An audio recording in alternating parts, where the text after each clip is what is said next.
bahwasanya malam hari ini topik yang akan saya bicarakan berkaitan dengan berdana, atau lebih tepatnya bagaimana cara bijaksanawan atau mereka yang bijaksana berdana.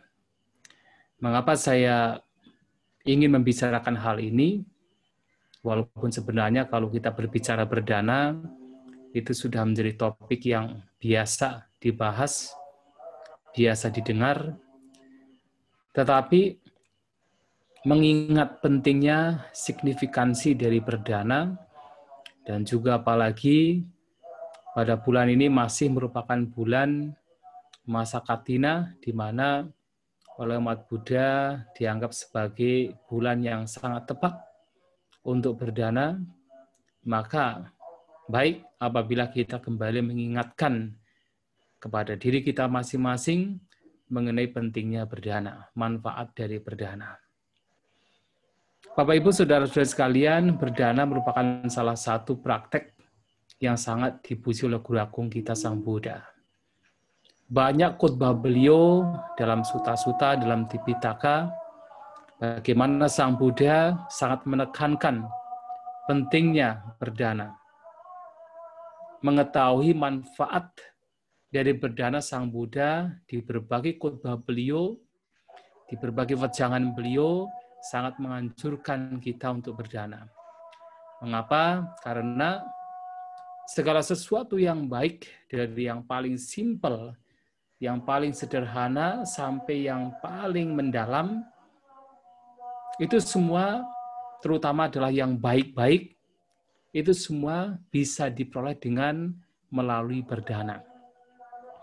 Makanya, kalau tadi Romo Mariono mengungkapkan sebuah berkah, kita bisa bersama-sama untuk membahas Dhamma, bahkan di dalam Manggala Sutta, khotbah tentang berkah, berdana juga dikatakan sebagai salah satu tindakan yang bisa membawa pada berkah. Maka di sana dikatakan dananca dhamacarianca itam manggalamutamang, berdana mempraktekkan dhamma adalah berkah utama. Tidak hanya sekedar berkah, tetapi adalah berkah utama. Nah, mengapa berdana dikatakan sebagai berkah utama?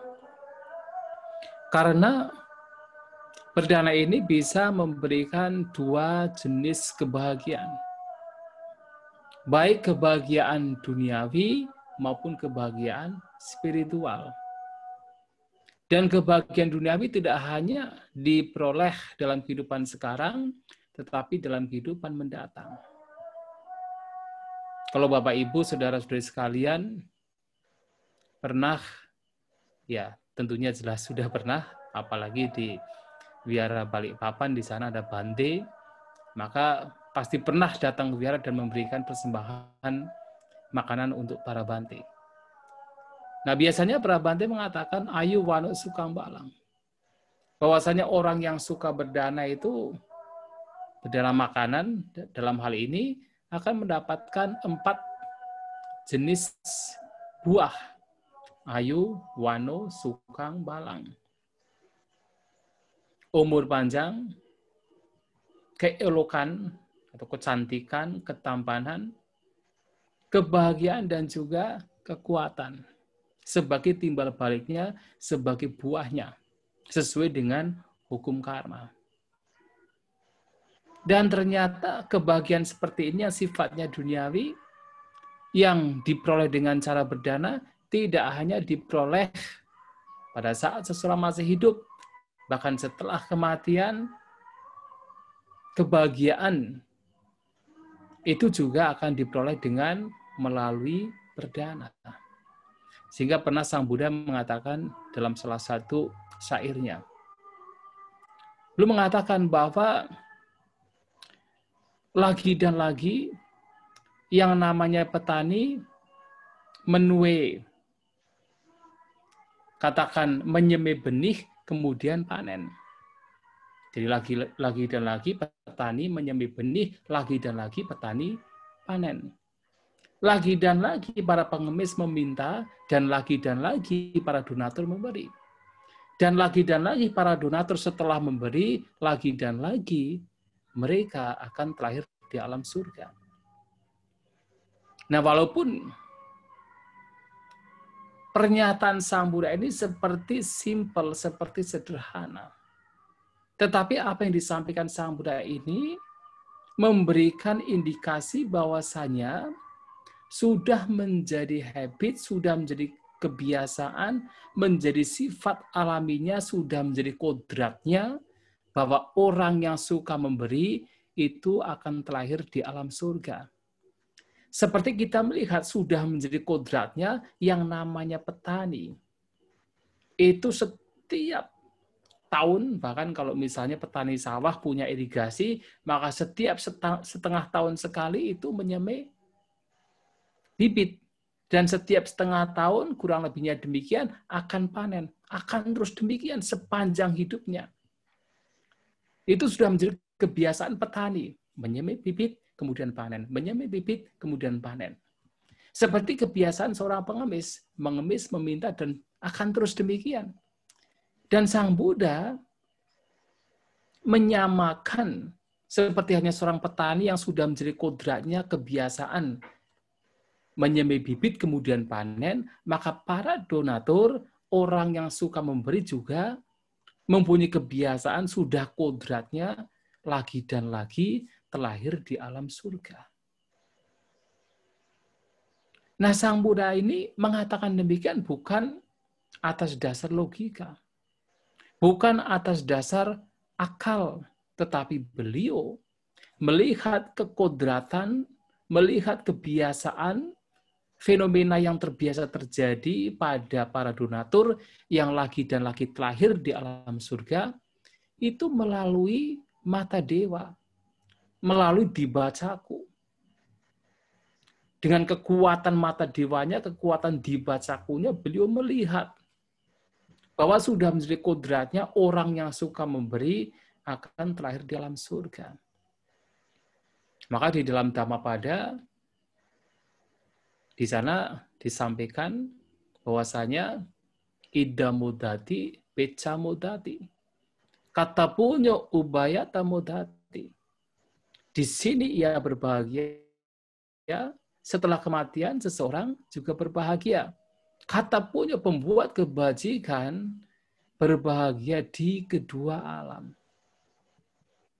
Nah, dalam berkaitan dengan pahala atau buah seseorang melakukan kebajikan, yaitu berdana, tidak hanya berbuah ke buah duniawi di sini pada saat seseorang masih hidup, bahkan setelah kematian juga akan seseorang mendapatkan buah kebahagiaan terlahir di alam surga.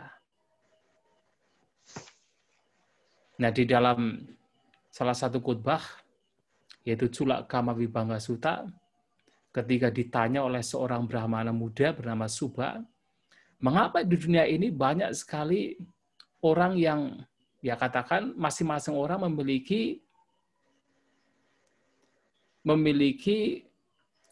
kondisi yang berbeda-beda. Ada yang tampan, ada yang tidak enak dipandang, ada yang berwibawa, ada yang tidak, ada yang kaya, ada yang miskin. Sang Buddha menjawab, perbedaan demikian disebabkan karena perbuatan. Nah, dikatakan orang yang suka berdana, setelah kematian, dia akan terlahir di alam surga. Dan kalaupun seandainya tidak terlahir di alam surga dan kembali lagi terlahir sebagai manusia, orang demikian terlahir sebagai manusia yang mana memiliki kekayaan yang cukup. Jadi tidak kekurangan, memiliki kekayaan. Nah, di sini berdana bermanfaat dalam hal duniawi tidak hanya sekarang, dalam kehidupan sekarang, tetapi juga setelah kematian. Dan lebih dari itu, berdana tidak hanya memberikan manfaat secara duniawi, tetapi memberikan manfaat secara spiritual. Maka di dalam Manggala Sutta di sana dikatakan, dananca dhamma carianca itam manggalam utamang. Berdana ini salah satu berkah utama Dikatakan berkah utama karena memberikan manfaat baik duniawi maupun spiritual. Bagaimana berdana ini memberikan kebahagiaan spiritual? Yang mana kalau kita melihat ke dalam batin kita, ke dalam diri kita, pada saat kita memberi, kita membiasakan kita untuk melepas, untuk memberi, sebenarnya pada waktu itu batin kita sedang berlatih untuk terbebas dari kekikiran, terbebas dari kemelekatan, terbebas dari keserakahan. Nah, sehingga ketika berbicara tentang berdana, Guru Agung kita Sang Buddha memberikan berbagai macam kriteria terkait dengan motif. Banyak sekali motif orang berdana. Dan salah satu motif yang Sang Buddha ini sangat memuji adalah ketika seseorang berdana dengan motif, dengan tujuan untuk memperindah, mempercantik batin. Berdana dengan motif untuk memperindah, mempercantik batin adalah berdana untuk pelenyapan kotoran batin. Berdana supaya kotoran batin ini berkurang dan bahkan lenyap. Dan berdana dengan motif untuk memperindah, mempercantik batin, dalam bahasa Dhamma, dalam bahasa Pali, citta langkara, citta parikarang, adalah bisa membawa seseorang bahkan dikatakan mencapai pembebasan sampai tingkatan anagami.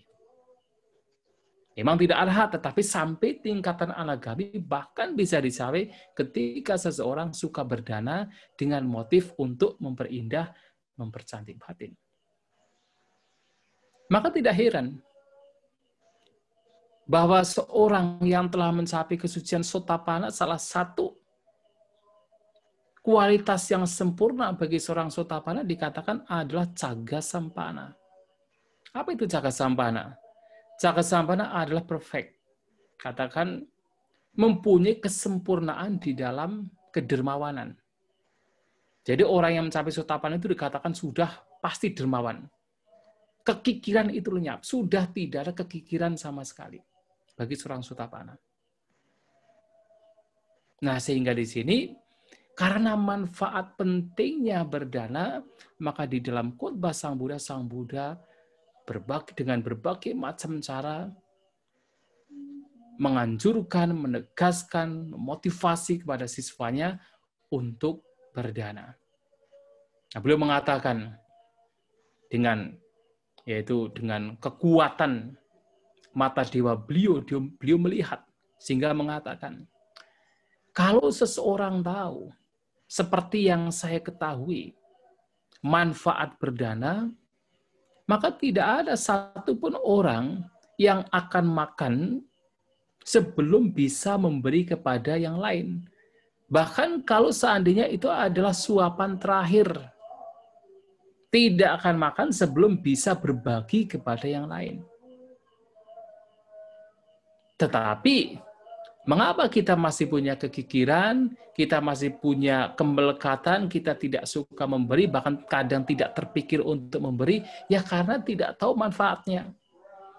Nah, sehingga Sang Buddha menegaskan bahwa kalau seseorang tahu manfaat berdana, maka tidak mungkin ada seseorang yang akan makan sebelum bisa memberi. Maka akan memberi terlebih dahulu baru makan. Bahkan seandainya itu adalah suapan terakhir, maka akan memberikan berbagi dulu, kemudian baru makan untuk dirinya sendiri. Nah, oleh sebab itu, ketika seseorang berdana, anjuran Guru Agung kita Sang Buddha adalah hendaknya orang berdana seperti hujan di mana-mana. Jadi ada istilah hujan lokal. Hujan lokal itu adalah hujan yang hanya ada di beberapa tempat. Nah, hujan lokal ini oleh Sang Buddha diibaratkan seperti seseorang yang berdana tetapi hanya kepada orang-orang tertentu. Yang berdana hanya kepada orang-orang yang dia sukai. Sementara kepada yang lain tidak mau. Jadi hujan lokal. Misalnya kalau yang datang adalah misalnya Oh, Bante yang datang, oh baru pada berdana. Tapi kalau yang datang adalah Samanera tidak mau berdana. Apalagi Atasilani tidak mau berdana. Oh, berdananya hanya biara ini saja, yang lain tidak mau. Misalnya begitu. Atau berdana kepada orang tertentu saja yang dekat, tapi dengan orang lain tidak mau berdana. Itu hujan lokal. Tetapi anjuran Sang Buddha adalah berdanalah seperti hujan di mana-mana. Tidak pilih kasih, tidak pandang bulu kepada siapapun. Ketika kita bisa, kita mampu kepada siapapun, hendaknya seseorang suka berdana, suka membantu. Nah, ini berdana seperti hujan di mana-mana. Mengapa bisa orang dianjurkan demikian oleh Sang Buddha? Ya karena sekali lagi Sang Buddha melihat manfaat dari berdana. Maka ketika ada kesempatan untuk berdana, berdanalah. Apalagi kalau Anda sebagai rumah tangga mempunyai kekayaan materi yang cukup, yang sebenarnya sudah cukup untuk keluarga, maka tentu baik apabila selebihnya juga digunakan untuk kebajikan. Kalau seseorang mempunyai kekayaan tetapi tidak suka berdana kepada orang lain, itu seperti orang yang bermata satu. Tetapi kalau seseorang punya kekayaan kemudian suka berdana kepada orang lain, itu seperti orang yang bermata dua. Jadi orang yang bermata dua ini dalam Dhamma adalah orang yang suka memberi. Ya, dirinya sudah cukup dengan apa yang dibutuhkan, kemudian bisa berbagi kepada yang lain. Tapi kalau seseorang ini dirinya sudah cukup tetapi tidak suka berdana, itu seperti orang bermata satu. Nah, oleh sebab itu, berdana ini sangat penting dilakukan oleh kita. Suatu kali Sang Buddha pernah ditanya oleh seorang pangeran. Karena pangeran ini diminta oleh para pertapa lain untuk menanyakan Sang Buddha, untuk mendebat Sang Buddha. Yang mana pada waktu itu Sang Buddha ini berpindah patah di tempat di mana masyarakat sedang mengalami paceklik. Nah, pangeran ini datang pada Sang Buddha ingin mendebat, menanyakan kenapa Sang Buddha berpindah patah mencari makanan di tempat di mana masyarakat sedang mengalami paceklik. Bukankah ini seperti menghancurkan masyarakat? Seperti merugikan masyarakat? Apa jawaban Sang Buddha? Beliau mengatakan, saya tidak pernah melihat ada orang menderita hanya karena berdana. Nah, di sini Sang Buddha ingin menegaskan bahwa orang berdana ini, orang memberi ini tidak mungkin perbuatan memberi, perbuatan berdana ini akan memberikan penderitaan. Karena berdana adalah kebajikan, berdana adalah hal yang baik, maka buahnya, manfaatnya juga positif. Manfaatnya, buahnya juga baik. Maka tidak ada satupun yang perlu kita takutkan kalau kita mampu memberi kepada yang lain. Karena perbuatan berdana adalah perbuatan yang membawa kepada kebahagiaan, membawa kepada berkah utama. Nah, oleh sebab itu, Bapak Ibu Saudara-saudari sekalian, di sini ada satu sutta yang menarik yang kita hendaknya bagaimana melakukan sesuai apa yang disampaikan dalam sutta ini. Nah, sutta ini disebut Sapuri Sadhana Sutta, yaitu khotbah tentang bagaimana dana ini, perbuatan berdana dilakukan oleh seseorang yang bijaksana. Nah, orang yang bijaksana hendaknya melakukan berdana seperti apa yang disampaikan dalam sutta ini. Nah, Sapuri Sadhana Sutta ini terdapat di dalam Anguttara Nikaya. Nah, di sana Sang Buddha mengatakan orang yang bijaksana ketika berdana, maka dia yang pertama berdana dengan keyakinan. Saddaya danang deti. Seseorang berdana dengan keyakinan. Nah, ini penting. Mengapa keyakinan ini penting? Kalau Bapak Ibu Saudara-saudari sekalian pernah mendengar mungkin dari Bante atau seorang Dhammakattika yang mengatakan bahwa ketika kita berdana, hendaknya kita bahagia sebelum kita berdana, bahagia sewaktu kita berdana, dan bahagia setelah kita berdana. Kalau kita berdana 3 waktu ini sebelum, sewaktu, dan sesudah kita bahagia, maka manfaat buahnya ini akan menjadi lebih banyak.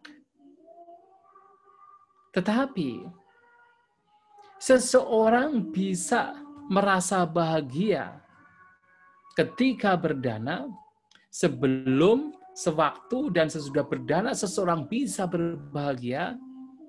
Satu faktor yang menyebabkan orang berbahagia ketika berdana adalah karena keyakinan. Ketika kita memiliki keyakinan, maka pada saat berdana pun kita akan merasa bahagia. Tetapi juga keyakinan di sini akan muncul kalau seseorang memiliki pengetahuan. Nah, ini penting. Jadi, orang bisa berbahagia ketika berdana karena ada keyakinan. Tetapi keyakinan ini bisa muncul, sadda bisa muncul ketika seseorang mengetahui terutama manfaat dari apa yang dilakukan. Yang dalam hal ini, ketika seseorang mengetahui manfaat, mengetahui alasannya, mengetahui tujuan mengapa ia berdana, barulah kemudian seseorang akan ada keyakinan. Nah, oleh sebab itu, agar kita punya keyakinan, agar kita bahagia pada saat kita berdana, maka kita harus mempunyai pengetahuan. Setidaknya adalah mengetahui tentang hukum sebab akibat. Mengetahui tentang hukum karma berkaitan dengan berdana. Bahwasanya seseorang berdana akan memberikan dampak akibat kebahagiaan. Nah, kalau kita mengetahui manfaat dari berdana dalam artian sesuai dengan hukum karma, maka di situ keyakinan kita akan muncul. Saat berdana dengan keyakinan. Dan apalagi kalau kita mengetahui bahwa manfaat dari berdana tidak hanya berbuah kebahagiaan sesuai dengan hukum karma, tetapi juga bisa membantu seseorang sedikit demi sedikit terbebas dari kotoran batin. Dengan berdana, batin seseorang menjadi terlatih untuk melepas, menjadi terampil untuk melepaskan kemelekatan. Nah, kalau seseorang memahami berdana demikian, maka seseorang akan berdana dengan keyakinan. Nah, ini yang pertama.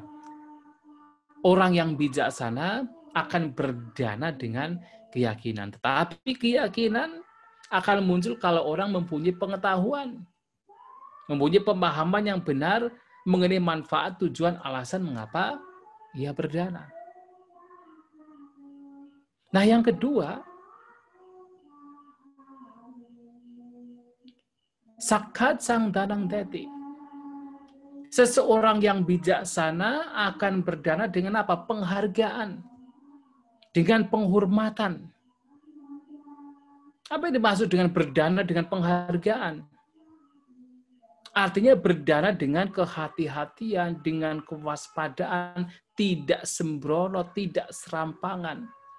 Berdana dengan kedua tangan. Jadi seperti Bapak Ibu, saudara-saudara sekalian ketika berada di wihara, berdana mempersembahkan makanan kepada para bante. Dengan kedua tangan, pelan-pelan, dengan hati-hati, tidak serampangan, tidak sembarangan. Nah, ini sakacang danang deti. Dan coba kalau misalnya berdana dengan kehati-hatian, dengan kewaspadaan, dengan penghargaan, dengan rasa menghormat ini dilakukan tidak hanya kepada para bante, tetapi kepada siapapun. alangkah baiknya, alangkah indahnya. Seperti misalnya yang saya dengar apa yang dilakukan oleh mereka orang-orang di Buddha Secik. Ketika mereka membantu orang lain, ketika mereka berdana.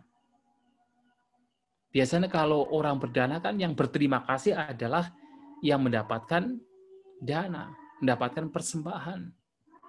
Yang membungkuk, yang mendapatkan persembahan. Tetapi justru yang diajarkan di Buddha Secik dikatakan ketika mereka berdana, merekalah yang berterima kasih. Merekalah yang membungkuk. Mereka berterima kasih karena apa ya? Karena diberi kesempatan untuk melakukan kebajikan. Mereka membungkuk karena apa? Karena diberi kesempatan untuk melakukan kebajikan. Mereka yang beruntung. Yang mendapatkan dana beruntung, yang memberi juga beruntung. Karena mendapatkan kesempatan untuk melakukan kebajikan. Nah, kalau kita memberi dengan respect, dengan penghargaan, dengan rasa menghormat kepada siapapun, tidak hanya kepada para bante ketika di wihara, tapi kepada siapapun, bahkan kalau misalnya pergi ke jalan ada pengemis, ada mereka yang membutuhkan, kemudian memberikan persembahan dengan kedua tangan, kita yang berterima kasih, kita yang membungkuk, alangkah indahnya, alangkah baiknya. Bahkan seandainya misalnya berdana kepada binatang, kepada anjing, kepada kucing, memberikannya yang terbaik, artinya walaupun kepada anjing, pada kucing, makanan ditempatkan di tempat yang sesuai, tempat yang bersih, tidak serampangan, tidak kemudian makanan dilempar saja, alangkah indahnya. Dan ini adalah sifat kualitas dari orang bijaksana. Berdana dengan penghormatan, dengan penghargaan kepada siapapun. Tidak pilih-pilih. Karena itu adalah kesempatan. Kesempatan bagi kita untuk melakukan kebajikan kepada siapapun. Tidak hanya kepada manusia, bahkan kepada binatang pun itu kesempatan kita melakukan kebajikan, berdana maka melakukannya yang terbaik. Dengan penghargaan. Sakacang danang teti. Kemudian yang ketiga, kalena danang teti. Seorang bijaksanawan berdana sesuai dengan waktunya. Walaupun di khotbah lain, seperti yang tadi saya sampaikan, berdana seperti hujan di mana-mana. Kepada siapapun, dalam kondisi apapun, ketika ada kesempatan untuk berdana, lakukan. Tetapi di sini, yang dimaksud adalah kalena danang teti, berdana sesuai dengan waktunya adalah ketika memang ada seseorang yang betul-betul membutuhkan bantuan. Pada saat itu, dan kalau kita bisa, itu kesempatan bagi kita. Kesempatan untuk melakukannya. Dalam kesempatan lain, berdana.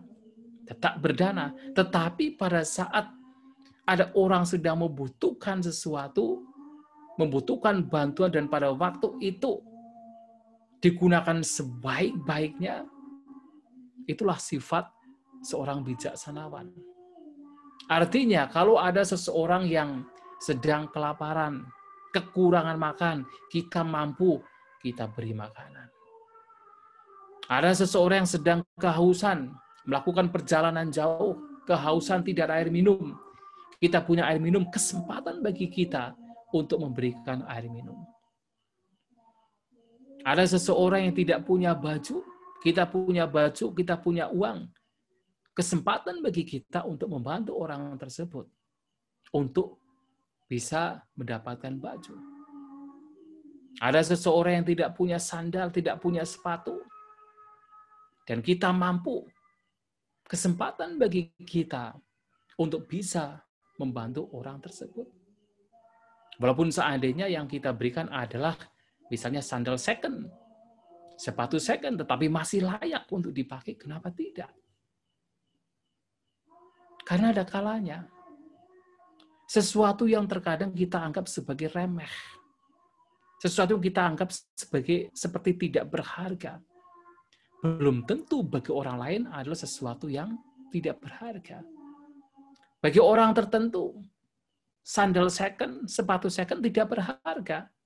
Tapi bagi mereka yang tidak bisa beli sandal, itu sesuatu yang berharga sekali.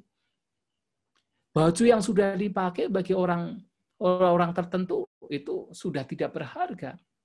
Lusuh sedikit mungkin bagi orang tertentu tidak berharga lagi. Tapi bagi orang yang tidak bisa beli baju, bahkan setahun sekali, 2 tahun sekali tidak bisa beli baju, bahkan mendapatkan yang second saja, itu sangat berharga.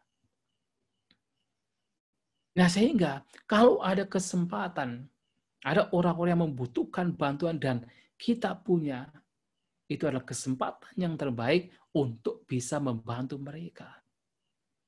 Dan itu disebut kalena danang deti. Memberikan dana sesuai dengan waktunya. Artinya, kalau ada yang sedang membutuhkan, itu kesempatan. Kesempatan yang terbaik untuk membantunya.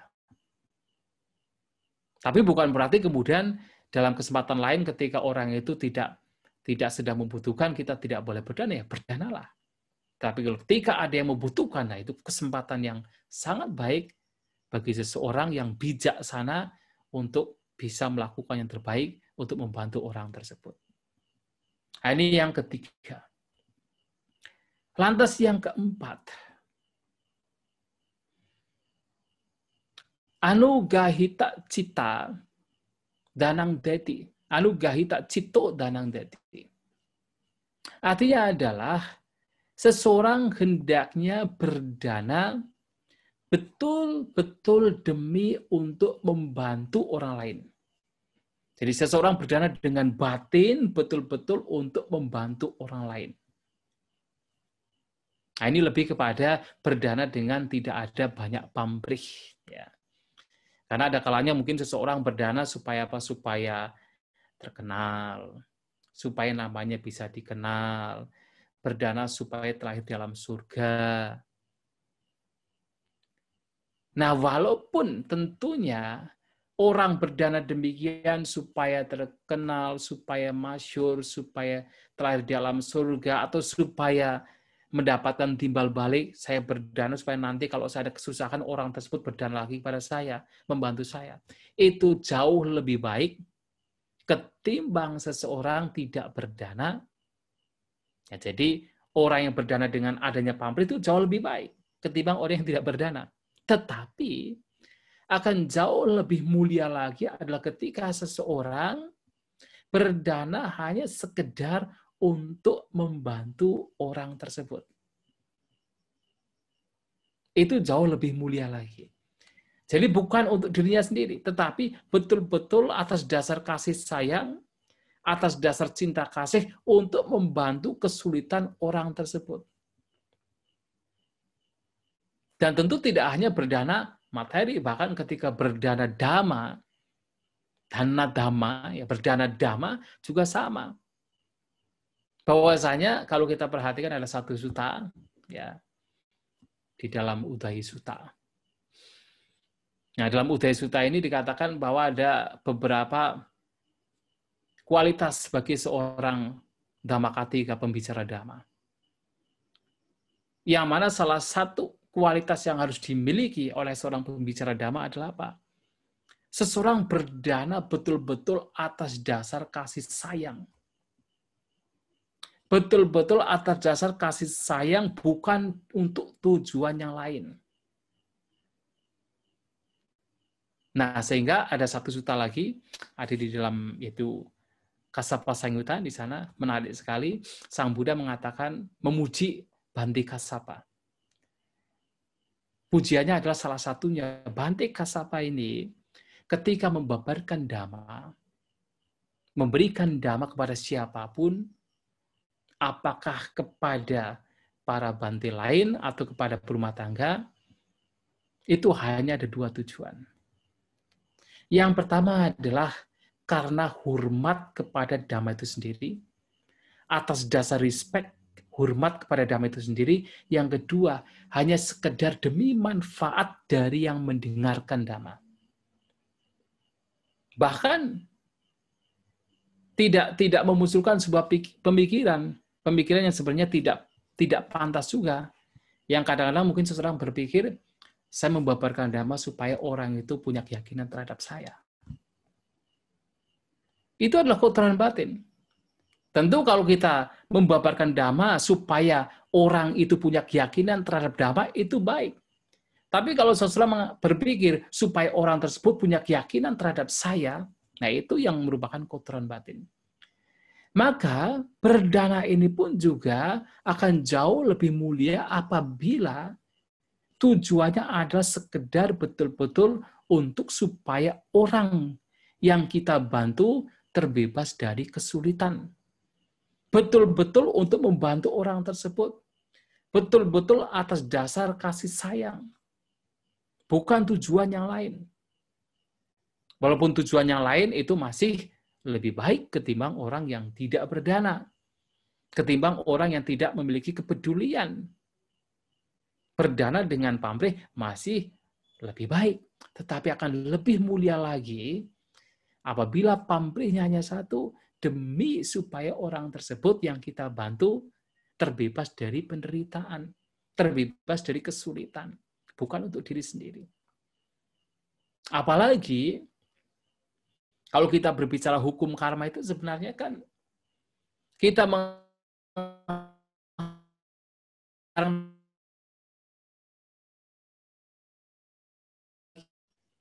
jadi diibaratkan seperti matahari di esok pagi. Kita mengharap atau tidak, matahari di esok pagi itu pasti akan muncul dari ufuk timur, tidak dari barat. Seperti hukum karma juga demikian, kita mengharap buahnya atau tidak, kalau waktunya sudah matang, maka buahnya akan muncul. Nah, sehingga lebih mulia lagi adalah ketika berdana betul-betul untuk supaya orang yang dibantu itu bahagia. Orang yang tahan atau dari kesulitan. Yang keempat, kemudian seorang bijaksanawan akan berdana dengan apa? Atta nanca paranca anupahaca dan nang deti. Seorang bijaksanawan berdana dengan merugikan orang lain dan juga diri sendiri. Nah, maksudnya apa? Bukankah berdana itu kan sebenarnya menguntungkan baik orang lain maupun diri sendiri. Tetapi apa yang dimaksud dengan berdana tidak merugikan orang lain dan juga diri sendiri?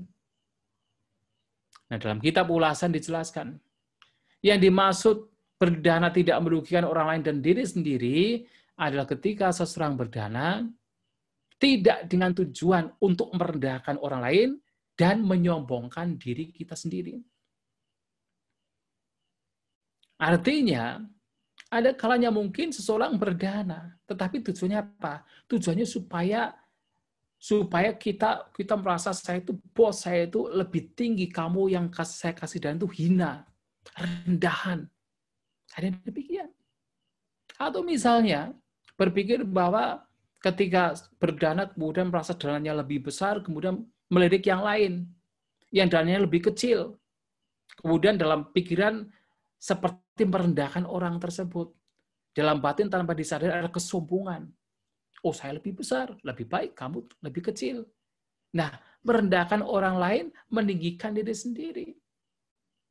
Atau merendahkan orang yang diberi, dianggapnya remeh, dianggapnya hina. Nah, kita merasa kita itu lebih tinggi, lebih mulia, kita menjadi sombong. Nah, sehingga alih-alih berdana dengan tujuan untuk merendahkan orang lain, untuk menghina orang lain, dan menyombongkan diri sendiri, maka yang harus kita ingat adalah berdanalah demi melenyapkan kotoran batin. Berdana demi melenyapkan loba, dosa, dan moha. Keserakahan, kebencian, dan kebodohan, ketidaktahuan. Loh, kok bisa? Mungkin kalau kita berbicara berdana demi melenyapkan keserakahan itu bisa. Tapi kalau kebencian apakah bisa? Wah, tentu bisa. Ketika seseorang berdana manfaat orang lain demi manfaat, demi kasih sayang, atas dasar kasih sayang terhadap orang lain, bukankah pada waktu itu tidak ada kebencian? Bukankah pada waktu itu kebencian lenyap? Tidak ada kebencian. Yang ada adalah kasih sayang, karuna. Yang ada adalah cinta kasih. Yang ada adalah kebahagiaan, simpati melihat orang lain yang mendapatkan bantuan kita bahagia, kita ikut bahagia. Kebencian pada waktu itu tidak ada. Maka berdana dengan kasih sayang, atas dasar kasih sayang, demi manfaat orang lain, itu akan sedikit demi sedikit melenyapkan kebencian, melenyapkan dosa. Dan tentu berdana itu merupakan latihan bagi batin kita untuk bisa melenyapkan sedikit demi sedikit keserakahan, kekikiran, kemelekatan yang ada dalam batin kita. Mungkin seseorang akan berpikir, berdana ini adalah untuk melenyapkan kekikiran, kemelekatan berkaitan dengan materi. Memang, dalam prakteknya adalah seseorang berdana materi kemudian supaya tidak melekati atau paling tidak adalah mengikis kotoran batin, kemelekatan, keserakahan, kekikiran terhadap materi. Tetapi sebenarnya dampak dari seseorang yang suka berdana materi pun itu tidak hanya kemudian seseorang itu menjadi terbebaskan, batinnya terbebaskan dari kemelekatan terhadap materi. Bahkan batin yang sudah terbiasa melepas ini pun juga akan mempengaruhi ketika seseorang misalnya harus berpisah dari orang yang dicintai, berpisah dari kondisi yang disukai, itu tidak akan kemudian menjadi menderita. Karena dia sudah terbiasa dengan melepas, terbiasa dengan tidak melekat. Maka dampaknya juga bisa hal-hal lain. Nah, loba, dosa berkurang. Dan kalau seseorang berdana dengan pemahaman yang benar, dengan pengetahuan yang benar, dengan kebijaksanaan, seperti yang tadi saya sampaikan, memahami hukum karma, mengetahui bahwa ini adalah untuk pelenyapan kotoran batin, maka berdana orang tersebut juga sedikit demi sedikit bisa melenyapkan moha, melenyapkan kebodohan. Nah, orang demikian ketika misalnya berdana muncul kesombongan, muncul rasa seperti merendahkan yang lain, dia akan segera sadar, oh ini tidak sesuai, ini tidak baik. Tujuan berdana bukan untuk supaya menjadi sombong, supaya menjadi angkuh, supaya menjadi arogan, tetapi justru adalah untuk melenyapkan kesombongan, keangkuhan, arogansi, supaya kita tidak menjadi seperti merendahkan orang lain. Nah, sehingga berdana di sini tujuannya adalah untuk melenyapkan kotoran batin. Alih-alih seperti tadi adalah untuk merendahkan yang lain dan menyombongkan diri sendiri. Ada sebuah cerita, ini sebagai penutupan. Sebagai penutup ya. Ini cerita yang nyata, yang tertulis dalam buku, tapi cerita nyata, kisah nyata. Nah, dikatakan ada seseorang dalam buku tersebut, seorang turis Indonesia pergi ke Perancis. Kemudian masuk ke warung kopi. Nah, pada waktu itu dia datang terlebih dahulu, kemudian memesan kopi, 1 cangkir kopi. Kemudian ada seseorang yang datang, yang duduk tidak jauh dari dia, kemudian juga memesan kopi. Tapi orang ini mengatakan 2 cangkir kopi, 1 kopi adalah kopi di dinding. Nah, turis Indonesia ini ya berpikir, maksudnya apa? Kok 2 cangkir kopi, 1-nya kopi di dinding? Nah, kemudian pelayan warung ini datang dengan secangkir kopi. Tetapi pada saat orang ini sudah minum kopi, dia membayar 2 cangkir kopi. Kemudian pelayannya menulis dalam secalik kertas 1 cangkir kopi di dinding, kemudian ditempel di dinding. Nah, turis Indonesia ini tidak tahu maksudnya apa. Karena tentu di Indonesia tidak ada seperti itu. Dan dia juga tidak berani bertanya, malu bertanya. Nanti dikira kepo, dikira deso. Nah, kemudian setelah itu ada 2 orang datang yang juga memesan kopi. Nah, 2 orang ini memesan kopi, salah satunya mengatakan kepada pelayan untuk mempersiapkan 3 cangkir kopi, tapi 1 kopi di dinding. Kemudian pelayannya datang dengan 2 cangkir kopi. Tapi begitu 2 orang ini pergi membayar 3 cangkir kopi. Sementara pelayanan tersebut kemudian menulis di 1 cari kertas, ditempel di dinding dengan tulisan 1 cangkir kopi di dinding. Nah, turis Indonesia ini tidak bertanya, kemudian pulang, selesai pulang. Nah, keesokan harinya datang lagi. Nah, pada saat dia sedang meminum kopi, kemudian ada seseorang yang datang dengan pakaian yang sedikit lusuh. Melihat ke dinding, kemudian meminta kepada pelayan memesan 1 cangkir kopi di dinding. Kemudian pelayan tersebut membawa 1 cangkir kopi. Kemudian orang tersebut setelah selesai meminum tidak membayar. Lantas pelayannya kemudian mengambil 1 tulisan, 1 cari kertas yang ada di dinding, diambil 1. Nah, barulah kemudian turis itu tahu, oh maksudnya begini. Maksudnya adalah bahwasanya ketika kita minum kopi, memesan kopi, terkadang kita bisa memesan beberapa. Dan yang kita bayar ya sesuai dengan yang kita pesan, tetapi ada beberapa yang dikatakan kopi di dinding. Untuk siapa? Siapa tahu ada orang yang tidak bisa minum kopi, tidak beruntung, tidak punya uang untuk minum kopi, kemudian bisa masuk ke tempat tersebut, minum kopi tanpa harus membayar. Nah, disitulah mereka berdana. Berdana kepada orang tertentu yang mereka tidak tahu siapa yang nanti akan meminum kopi yang dia danakan. Siapa tahu ada orang yang tidak beruntung, kemudian tidak bisa membayar kopi, bisa datang ke warung tersebut, dan bisa minum kopi. Dan ini sangat baik. Kenapa? Karena orang yang berdana tidak tahu siapa yang sehingga tak memunculkan kesombongan. Sementara orang yang kurang beruntung yang tidak bisa membayar kopi bisa datang ke warung tanpa harus meminta-minta, bisa minum kopi, keluar pun juga masih dengan martabatnya. Jadi tidak harus meminta-minta seperti pengemis. Ini disinilah bagaimana seseorang berdana tidak menyombongkan diri sendiri, juga tidak merendahkan yang lain, tidak menghina yang lain. Sehingga yang mendapatkan persembahan, yang mendapatkan dana pun juga merasa bukan orang rendahan, bukan seperti dihina. Nah, kalau itu bisa dilakukan oleh kita, wah langkah baiknya. Dilakukan oleh orang Indonesia misalnya. Masuk warung kopi, kemudian memesan 2 cangkir kopi, 1 cangkir kopi di dinding.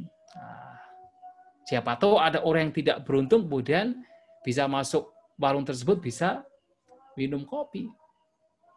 Sementara yang berdana itu tidak menyombongkan diri sendiri karena tidak menunjukkan, oh saya telah berdana. Yang tidak beruntung juga tidak merasa dirinya dihina, seperti mengemis, tetapi ya bisa datang kemudian bisa minum kopi tanpa harus meminta-minta. Nah inilah Bapak Ibu Saudara-saudari sekalian, bagaimana seorang bijaksanawan hendaknya berdana atau seorang bijaksanawan berdana. Berdana dengan keyakinan, berdana dengan rasa hormat, berdana ketika waktunya tepat, ketika ada waktu yang sesuai, yang tepat, dia pasti berdana.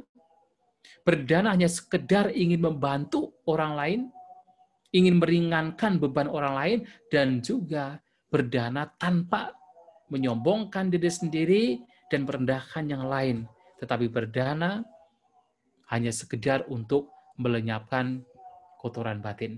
Nah, kalau hal ini bisa dilakukan, maka manfaat dari berdana akan menjadi lebih besar, lebih maksimal bagi si pendana, bagi si donatur. Oleh sebab itu, Bapak Ibu Saudara-saudara sekalian, walaupun berdana ini banyak yang mengatakan adalah perbuatan atau tindakan yang masih dasariah dalam praktek dhamma, tetapi ternyata tidak demikian. Berdana dengan motif tujuan yang sangat baik, berdana dengan yaitu tadi 5 hal tadi akan memberikan kebahagiaan. Tidak hanya duniawi, tetapi juga spiritual. Oleh sebab itu, sebagai umat Buddha yang memahami, memeluk ajaran Sang Buddha, maka salah satu praktek yang harus dibiasakan, yang harus dijadikan sebagai habit adalah berdana. Sang Buddha mengatakan, punyanci purizo kaira tena punang. Kalau seseorang melakukan kebajikan, maka lakukan itu lagi dan lagi.